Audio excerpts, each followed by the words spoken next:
Absalom's coup does not emerge suddenly. It grows out of a long chain of unresolved family trauma.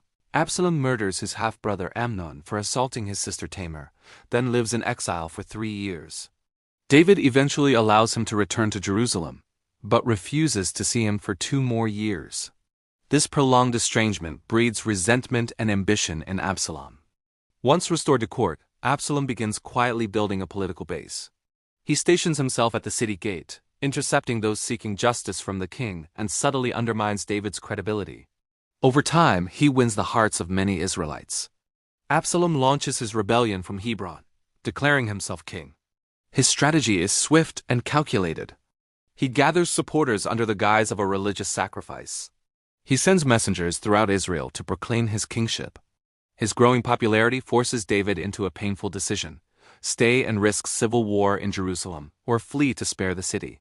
David chooses to flee, leaving the capital barefoot and weeping, a symbol of humiliation and grief. The king who once conquered giants now escapes from his own son.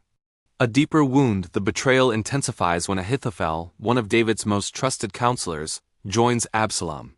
His defection is devastating because Ahithophel's counsel was considered nearly prophetic in its wisdom.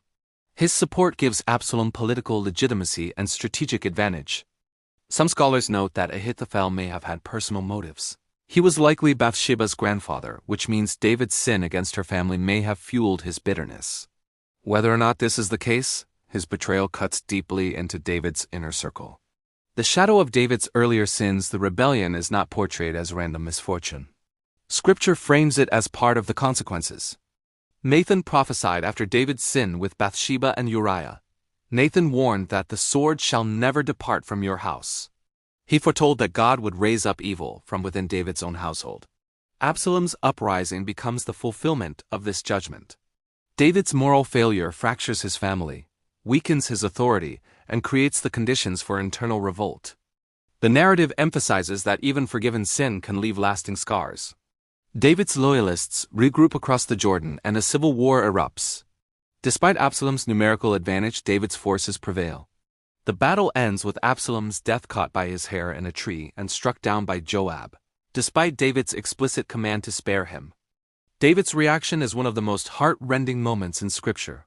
"O my son Absalom, would God I had died for thee!" His grief reveals the depth of paternal love even for a rebellious son, and the heavy cost of the turmoil that began years earlier. The larger significance, Absalom's rebellion becomes a turning point in David's reign. It exposes the fragility of a kingdom built on human leadership. It highlights the long-term consequences of moral compromise. It shows how personal sin can ripple outward into national crisis. It underscores the need for a king greater than David, one whose rule is not marred by failure,